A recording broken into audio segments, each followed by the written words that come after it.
started smoking pot, drinking alcohol, and using other drugs later on. It just got to the point where I couldn't be with him anymore. Overdose, homeless with no place to go, arrested 8 times, and facing 25 to life.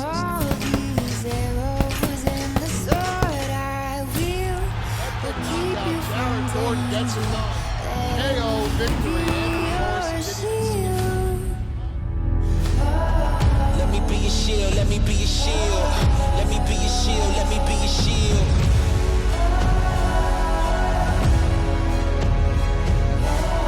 Let me be your shield, let me be your shield. Let me be your shield, let me be your...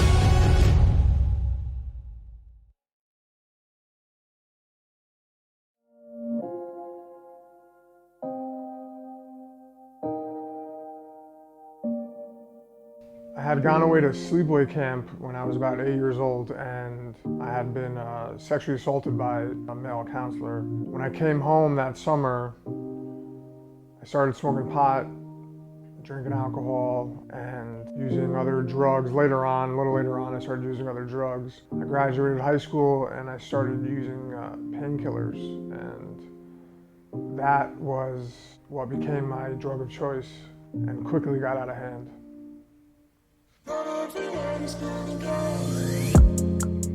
A few years into our relationship, Jared was acting a little bit weird, and I didn't really know why. He would just disappear and then appear, and he finally confessed to me that he was addicted to drugs. And, my first reaction was, I wanted to help him, and with that, it just turned into more lies, and it just got to the point where I couldn't be with him anymore because it was affecting our relationship, it was affecting my life. So that was really it, and we didn't talk for years after that.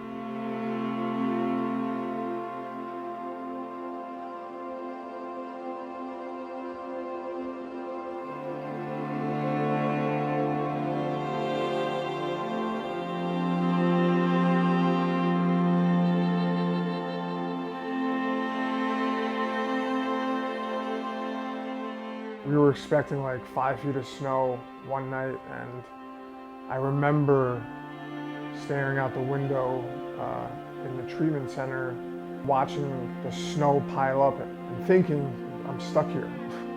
But I felt safe and I was warm, and I just remember thinking like, all right, like I'm good, I'm alive. And it wasn't a desirable situation or environment, but it was exactly what I needed at that time, and that's when I knew that I would be sober for the rest of my life, or stay sober for the rest of my life.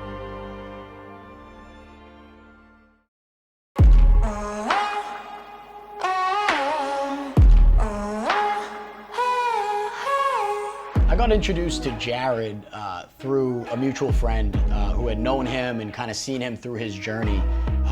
And I had asked if he'd be willing to come speak with some of our clients. And as I got to know him a little bit better and started to better understand, that Jared's real mission is to use the platform that he has to help as many people as possible.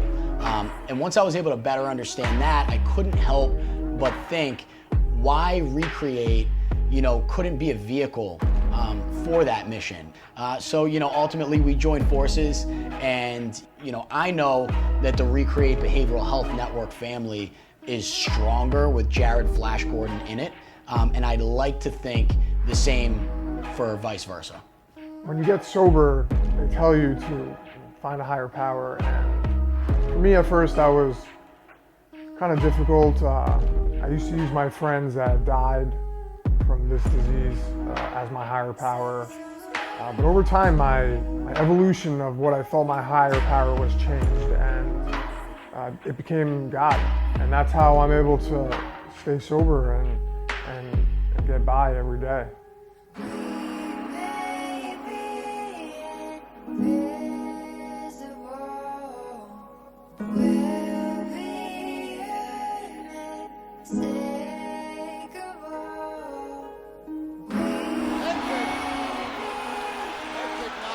Jared Gordon gets gets it done.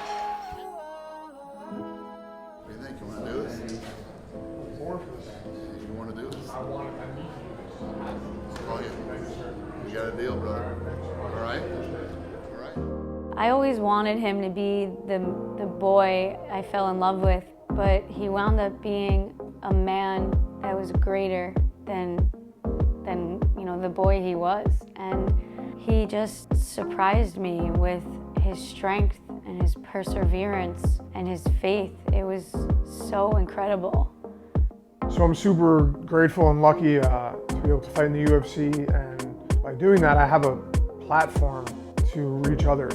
And I get messages constantly from people, family, friends, strangers, mostly strangers that reach out for help. And I realized that my purpose, my reason for fighting is not to be cool or to make money, which in part it is. I need to make a living, but really it's to do God's work and be able to use my experiences with addiction and trauma to help other people. He fights his battles in a cage, but when he walks out, he fights the same battle that we do as addicts every single day. At RBHN, we're going to war with the disease of addiction, but we're doing it in the most loving and engaging way possible. I remember being 18 years old with him and watching the UFC, and he was an amateur fighter and told me, I'm gonna be there one day, I'm gonna be the champion. And I always believed that he could. And to see him actually get sober, get signed to the UFC and climb this ladder, it's incredible, and I'm so proud of him, and he makes me so happy now. All of us get knocked down and all of us get beaten, but I was given the chance to recreate my life. All we want to do is give others the opportunity to do that as well.